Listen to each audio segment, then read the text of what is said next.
प्यारे विद्यार्थियों, आज हम कर रहे हैं अंग्रेज और भारतीय प्रशासन का चौथा व्याख्यान। इससे पहले हम 3 व्याख्यान कर चुके हैं।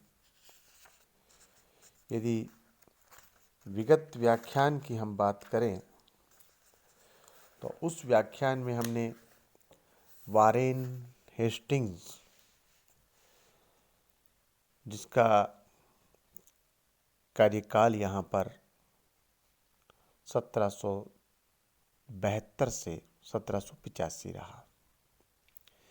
असल में 1772 में वारेन हेस्टिंग्स बंगाल का गवर्नर बनकर आया था और 1774 में उसे गवर्नर जनरल का पद दे दिया गया और उसने गवर्नर जनरल का पद प्राप्त करने के बाद और उससे पहले भी जो उसका होमवर्क था, उसका जो अनुभव था, उसने भारत की जो यहाँ पर खासकर न्याय प्रणाली जो है, उस न्याय प्रणाली में सुधार के कार्य किए। आज हम बात करते हैं लॉर्ड कॉर्नवालिस, जिसका समय 1786 से 1793।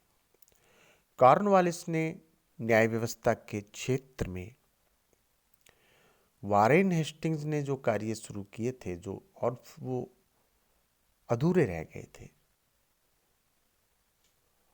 वो वारेन द्वारा शुरू किए गए अधूरे कार्य को समाप्त किया गया और न्याय के क्षेत्र में कुछ सुधार किए। पहला जो सुधार किया, कंपनी के जो उसकी जो जुडिशरी है, या अब मेरा यदि यूँ कहें कि कंपनी का जो राज्य है, उसको 23 भागों में विभाजित किया गया और प्रत्येक जिले के लिए एक कलेक्टर की नियुक्ति भी की गई, जो जिले का सर्वोच्च अधिकारी होता था। दूसरा, पहले कलेक्टर्स को प्रशासनिक और न्यायिक दोनों ही प्रकार के कार्य करने पड़ते थे। इससे शक्ति का दुरुपयोग होता था। कॉर्नवालिस ने इस पुरानी व्यवस्था को समाप्त कर शासन तथा न्याय का काम एक दूसरे से अलग कर दिया। अब कलेक्टर्स का कार्य केवल डिस्ट्रिक्ट एडमिनिस्ट्रेशन और रेवेन्यू कलेक्शन, प्रशासन संभालेंगे और लगान इकट्ठा करेंगे। न्याय कार्य के लिए प्रत्येक जिले में जिला जज नियुक्त किए गए, जो जिला अदालत के प्रधान होते थे और फौजदारी, दीवानी तथा लगान संबंधी विवादों का फैसला करते थे। तीसरा, डिस्ट्रिक्ट जज जो हैं, उनके नीचे छोटी छोटी दीवानी और फौजदारी अदालतें बनाई गई, जिसमें मुंसिफ और सदर अमीन, जो कि छोटे मुकदमों का फैसला करते थे, वो नियुक्त किए गए। चौथा, किसी भी जो जिले की जो अदालतें हैं, जिलों की अदालतों के ऊपर दीवानी मामलों के लिए कलकत्ता, ढाका, पटना और मुर्शिदाबाद में प्रांतीय अदालतें, वहाँ पर सुनवाई होती थी, जिसमें जिला अदालतों के निर्णयों के विरुद्ध अपीलों की सुनवाई होती थी। इनके ऊपर कलकत्ता में एक सदर दीवानी अदालत थी, जो प्रांतीय अदालतों के निर्णय के विरुद्ध अपील सुनती थी। इसमें मूल रूप से वे मुकदमे लाए जा सकते थे जिन्हें छोटे न्यायालयों में ले जाने की आवश्यकता नहीं थी।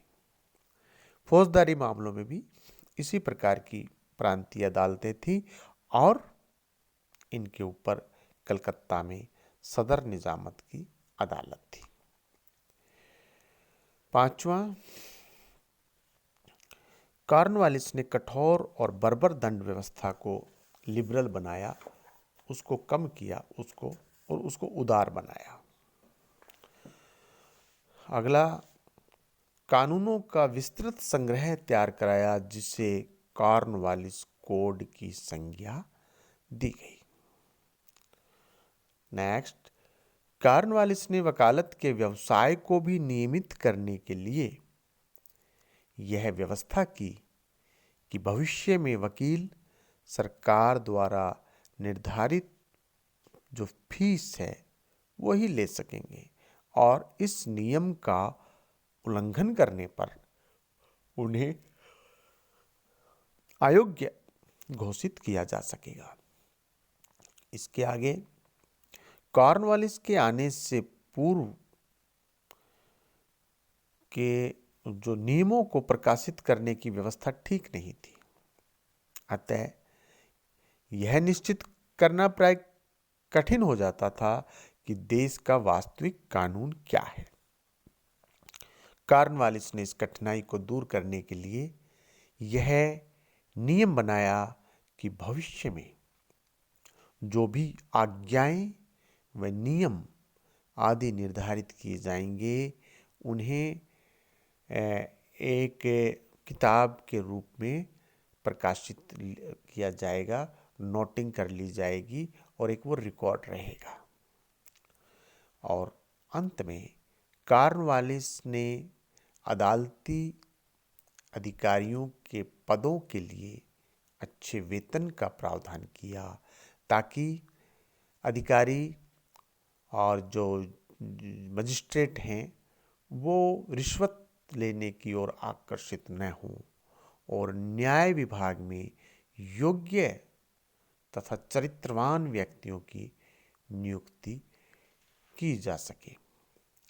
इस प्रकार विद्यार्थियों, न्याय के क्षेत्र में कॉर्नवालिस ने जो सुधार किए, इस कारण उसे आधुनिक भारतीय न्याय व्यवस्था का जन्मदाता कहा जाता है। अब इसके बाद हम करते हैं लॉर्ड हेस्टिंग्स की।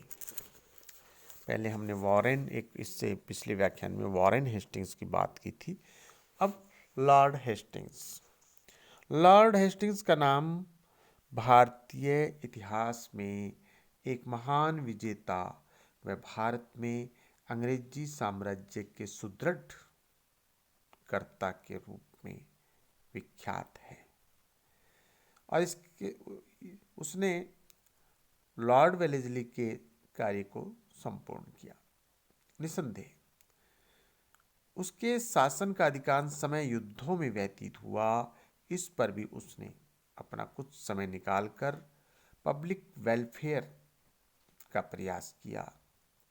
उसने अपने प्रशासनिक सुधारों से किसानों को जमींदारों के शोषण से बचाने का प्रयास किया तथा आम जनता को न्याय प्रदान कर राज्य में शांति व्यवस्था स्थापित करने का प्रयास किया और उसे सफलता भी मिली।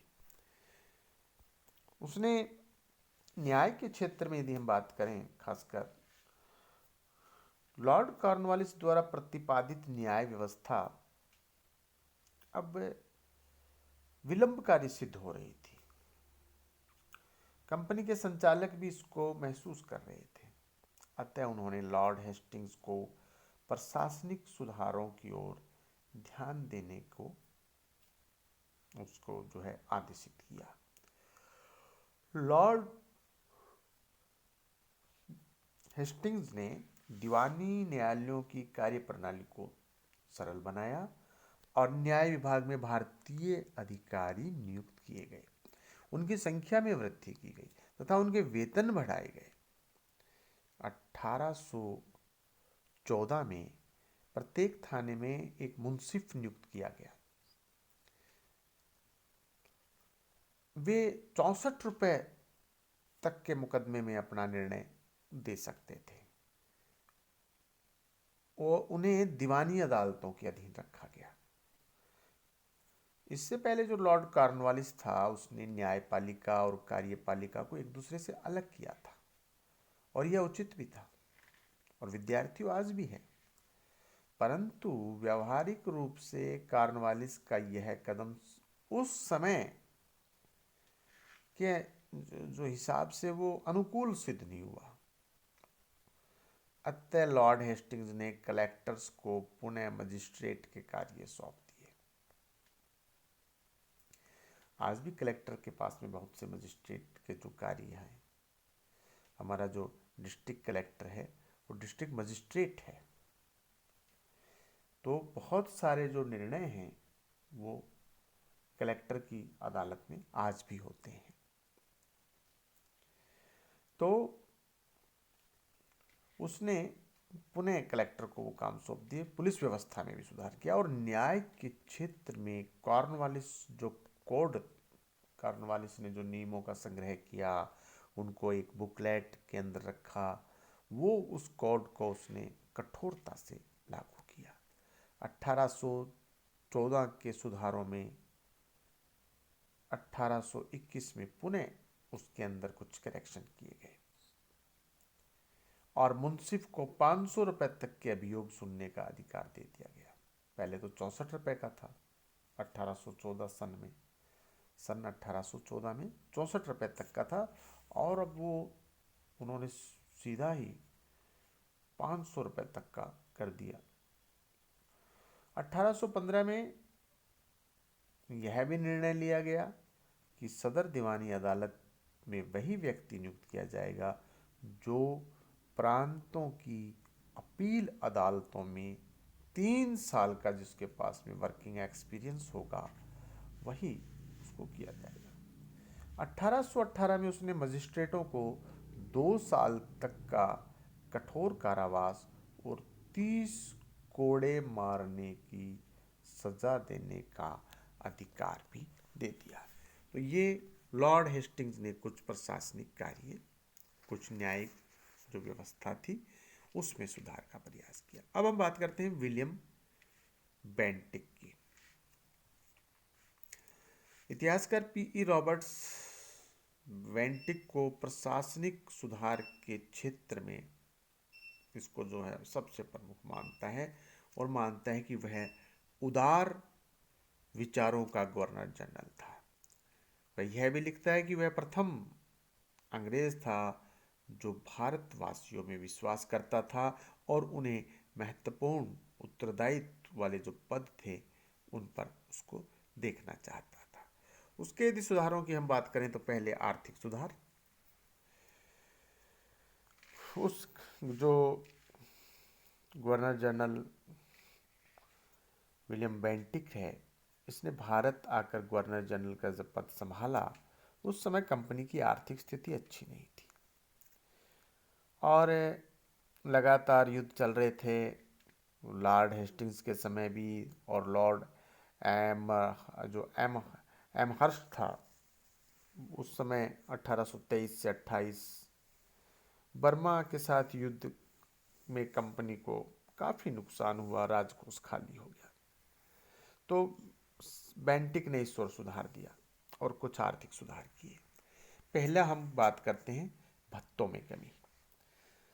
बेंटिक ने असैनिक अधिकारियों के भत्तों में कटौती की और इसके उपरांत उसने सैनिकों के डबल भत्ते बंद कर दिए।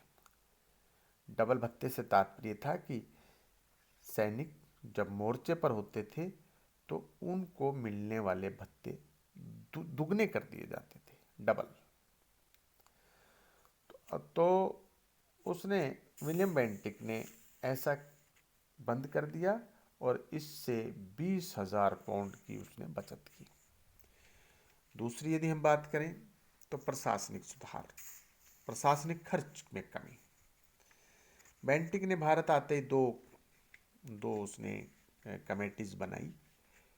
एक कमेटी का कार्य था सिविल एडमिनिस्ट्रेशन के व्यय में कमी करना, तो दूसरी कमेटी का जो कार्य था वो आर्मी, जो सेना है, खास आर्मी ना कह के सेना कहें, तो उसके खर्च में कमी करना था। प्रत्येक कमेटी में बंगाल, मद्रास व बम्बई का एक एक सदस्य नियुक्त किया गया। इन दोनों कमेटियों की सिफारिशों पर प्रशासन के खर्च में भी कमी आई और सेना के खर्च में भी कमी आई, और इससे बेंटिक ने काफी बचत की। उसने दोनों। और फिर इसके बाद में हम बात करते हैं न्यायिक सुधार। जो न्यायालय बेंटिक को व्यर्थ प्रतीत हुए उनको उसने बंद कर दिया। तो वहाँ जो खर्चा हो रहा था, जो वेतन दिए जा रहे थे, वो बचत की। बेंटिक ने ये जो कार्य बेंटिक के जो हम बात कर रहे हैं, उसने पहले भत्तों में कमी की, फिर प्रशासनिक खर्च में कमी की, फिर न्याय विभाग के खर्च में कमी की, उसके बाद में अफीम का निर्यात बढ़ा दिया। निर्यात बढ़ाया गया तो आमदनी बढ़ी। इसके बाद में माफी भूमि का अपहरण। मुगल काल से मुस्लिम नवाब व हिंदू राजा अपने राज्यों में बहुत सी जमीन लोगों को टैक्स फ्री देते थे, भाई आपको कोई टैक्स नहीं लगेगा, कर वसूल उस पर नहीं होता था। और बेंटिक ने वो भूमि जब्त कर ली जिनके पास में पट्टे नहीं थे, और उस भूमि पर भी कर लगा दिया। इस योजना से बेंटिक की जो कंपनी की आय में 30 लाख की बढ़ोतरी की। फिर हम बात करते हैं भारतीयों की नियुक्ति। बेंटिक के भारत आगमन से पूर्व प्रशासनिक पद अंग्रेजों को ही दिए जाते थे, और उनको बहुत ज़्यादा वेतन देना पड़ता था क्योंकि इंग्लैंड से बुलाए जाते थे। परंतु बेंटिक ने भारतीयों की कम वेतन में नियुक्ति करके बहुत सारा धन बचा लिया। बहुत सारे जो भत्ते देने पड़ते थे, TADS, वो बचा लिए, और इस प्रकार के आर्थिक जो उसने सुधार किए, इससे भारतीयों की सहानुभूति भी उसने प्राप्त कर ली। अब हम बात करते हैं प्रशासनिक सुधार की। बेंटिक के भारत में आने से पूर्व कॉर्नवालिस द्वारा प्रचलित प्रशासनिक व्यवस्था लागू थी, लेकिन इसमें कुछ दोष दिखाई दे रहे थे, और उस दोषों का उसने यूँ कहें कि निराकरण करने का प्रयास किया। और जैसा हमने अभी कहा कि उसने एक तो ये क्या कहा कि जो 1833 के चार्टर के पारित हो जाने पर भारत के जो लोग थे उनके उच्च पदों पर नियुक्ति के प्रतिबंध हट गए थे। इस चार्टर से स्पष्ट हो गया था कि किसी भी भारतीय को जाति, धर्म और रंग के आधार पर, वर्ण के आधार पर सरकारी पदों से वंचित नहीं किया जाएगा। अतः बेंटिक ने भारतीयों को डिप्टी मजिस्ट्रेट व डिप्टी कलेक्टर्स तक के पद पर नियुक्त करना प्रारंभ किया। इससे भारतवासियों को न्याय सस्ता मिलने लगा, भारतीय परंपराओं के आधार पर मिलने लगा, और जॉब्स तो उनको मिली तो मिली ही।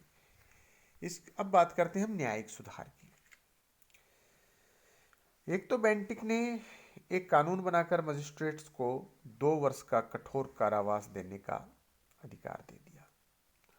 नेक्स्ट, कलेक्टर्स को लगान संबंधी अभियोग जो सुलझाने का अधिकार भी दे दिया 1831 में। नेक्स्ट, आगरा में सुप्रीम कोर्ट की स्थापना रेगुलेटिंग एक्ट के अंतर्गत कलकत्ता में एक सुप्रीम कोर्ट की स्थापना की गई थी, परंतु इस समय तक कंपनी का राज्य काफी विस्तृत हो चुका था। राजस्थान व दिल्ली कलकत्ता से बहुत दूर पड़ते थे, इस कारण वे सुप्रीम कोर्ट की शरण में नहीं जा सकते थे।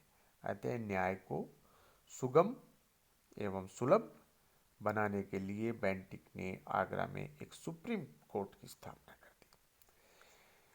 इसके अलावा इलाहाबाद में रेवेन्यू बोर्ड की स्थापना की, और उसका उद्देश्य भी यही कि जो रेवेन्यू संबंधी मामले हैं उनका निपटारा जो है वो त्वरित गति से हो, जल्दी से हो।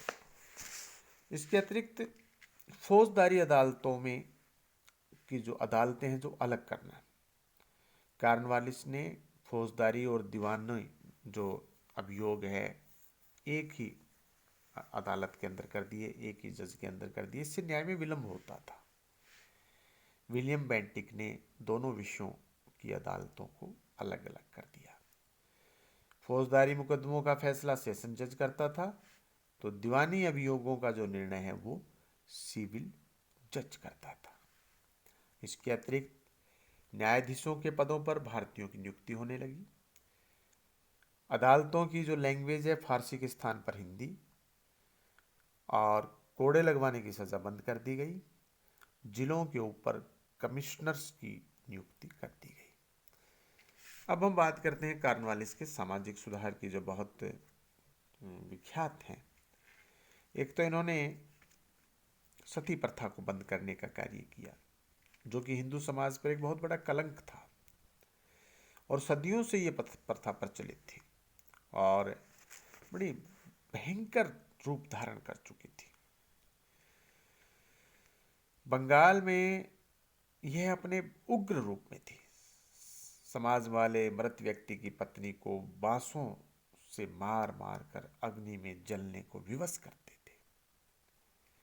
1829 में लॉर्ड विलियम बेंटिक ने सती प्रथा को बैन कर दिया, इलीगल कर दिया, अवैध ठहराकर एक बहुत ही साहसिक और प्रशंसनीय कार्य किया। हालांकि इस क्रूर प्रथा को समाप्त करने का प्रयास शहंशाह अकबर ने भी किया था, लेकिन विद्यार्थियों, शहंशाह जो कार्य नहीं कर सका वो कार्य लॉर्ड विलियम बेंटिक ने किया, और इसमें राजा राम मोहन राय का नाम भी उल्लेखनीय, बिल्कुल उनका नाम लेना यहाँ बहुत अनिवार्य है कि उनका अपूर्व एक सहयोग यहाँ पर इससे गवर्नर जनरल को मिला और इस कार्य को बैन किया। फिर कन्यावध की बात है तो हिंदुओं में यह भी एक रिवाज था कि जब बच्ची का जन्म होता तो उसकी हत्या कर दी जाती थी, राजपूतों में खासकर। तो इसको भी, इस जो एक ये दूषित प्रथा थी, इसको भी समाप्त किया गया। मानव बलि का निषेध। देश के कुछ हिस्सों में लोग अपने देवी देवताओं को तुष्ट करने के लिए कभी कभी मानव बलि भी दिया करते थे। जैसे विद्यार्थियों, बकरे की बलि दी जाती है ना, बकरा तो जानवर है वो, हालांकि वो भी गलत है, लेकिन इंसान की बलि देना, जिसको सुन के रोंगटे खड़े हो जाते हैं, उसको बंद करने का कार्य बेंटिक ने जो है, ये अमानुषिक जो प्रथा थी उसको भी समाप्त किया। फिर ठगी प्रथा का दमन। लॉर्ड विलियम बेंटिक जब भारत का गवर्नर जनरल बनकर आया, उस समय यहाँ हमारा जो देश है, यहाँ ठगी प्रथा भी भयंकर रूप से विद्यमान थी। भोले भाले यात्रियों को ठग मार्ग में फंसा लिया करते थे और फिर येन केन प्रकारेण उनको लूट लिया करते थे, और चाहे फिर उस यात्री की मौत ही क्यों ना करनी पड़े। और ये प्रथा भारत में बहुत वर्षों से प्रचलित थी। विदेशी यात्री, एक विद्यार्थी आया था शाहजहां के ज़माने में, एक विदेशी यात्री, वो जो लिखता है थिवेन्यो लिखता है कि मुगल सम्राट शाहजहां के शासनकाल में यह प्रथा प्रचलित थी, परंतु इस प्रथा के विरुद्ध कदम उठाने का जो किसी ने कोई इधर ध्यान नहीं दिया। लेकिन जब बेंटिक यहाँ आया तो उसने इस क्रूर प्रथा के दमन के विधिवत प्रयास किए, अलग से कार्यालय स्थापित किया, और 7 सालों के अथक प्रयास उसके रहे, और उसने ठगों को मतलब इस कार्य से रोक दिया। यूँ कहें कि उनको किनारे लगा दिया। 7,000 के करीब ठग बंदी बनाए गए और मृत्यु दंड तक उनको दिया गया। अब हम बात करते हैं अगला, इसी में ईसाई धर्म के प्रचार के लिए हिंदू संपत्ति कानून में परिवर्तन। बेंटिक के समय तक बहुत से ईसाई धर्म प्रचारक भारत आ गए थे। हिंदू भी ईसाई धर्म को अंगीकार करने लग गए थे, क्योंकि ईसाई उनको प्रलोभन देते थे। परंतु हिंदुओं के ईसाई बनने में एक बड़ी जो बाधा थी कि ये था कि जो कोई हिंदू ईसाई बन जाएगा, संपत्ति कानून के अंतर्गत ईसाई बनने वाले को पैतृक संपत्ति के अधिकार से वंचित किया गया, क्योंकि हिंदू समाज को अपना प्रोटेक्शन करना था। तो उन्होंने कहा कि भाई यदि आप हिंदू धर्म छोड़ते हैं, ईसाई धर्म अपनाते हैं, तो आपको संपत्ति नहीं मिलेगी। लेकिन बेंटिक ने इसमें हस्तक्षेप किया, इस कानून में परिवर्तन किया और ईसाई बन जाने पर भी उन्हें पैतृक संपत्ति का हिस्सा मिलेगा, ये प्रावधान उसने किया। लॉर्ड विलियम बेंटिक के हम शैक्षणिक सुधारों की अब बात करते हैं। बेंटिक ने भी लॉर्ड हेस्टिंग्स की तरह शिक्षा की तरफ भी ध्यान दिया। 1813 के चार्टर का जो चार्टर से 1 लाख रुपया भारतीयों की शिक्षा के लिए निर्धारित कर दिया गया था।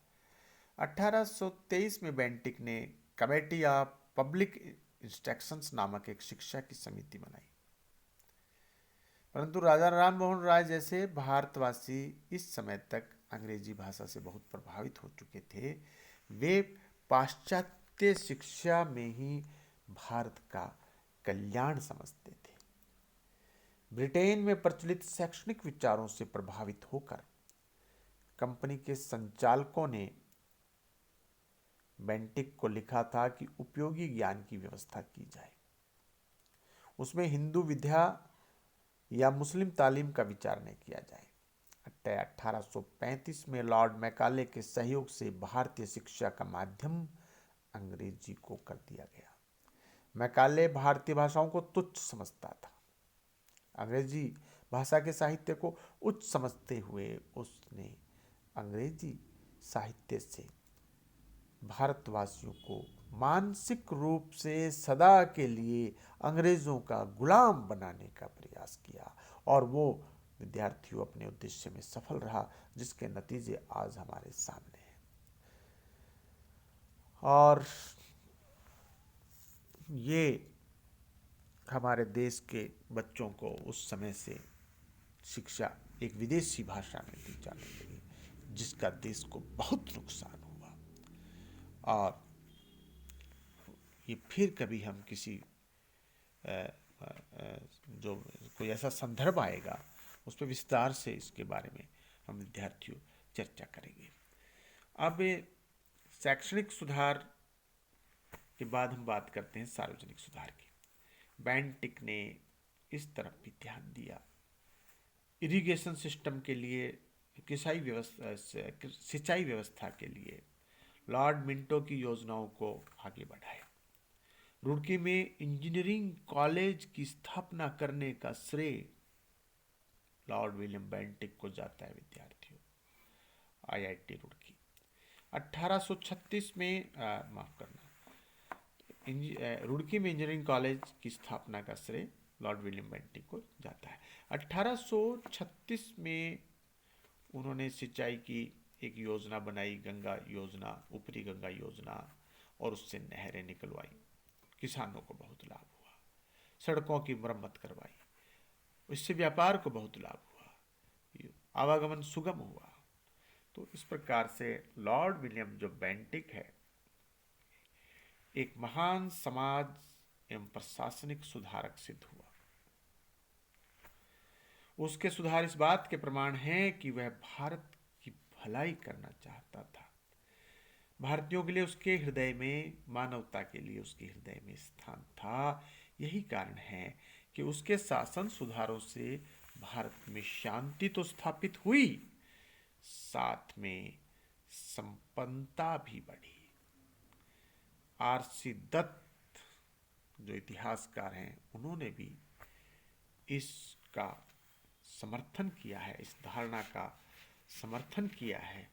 और उन्होंने भी, जो आरसी दत्त साहब है, उन्होंने भी लॉर्ड विलियम बेंटिक की जो समय है उसकी उन्होंने भूरी भूरी प्रशंसा की है। उन्होंने लिखा है, William Bentinck 7 years rule was an era of peace and reforms.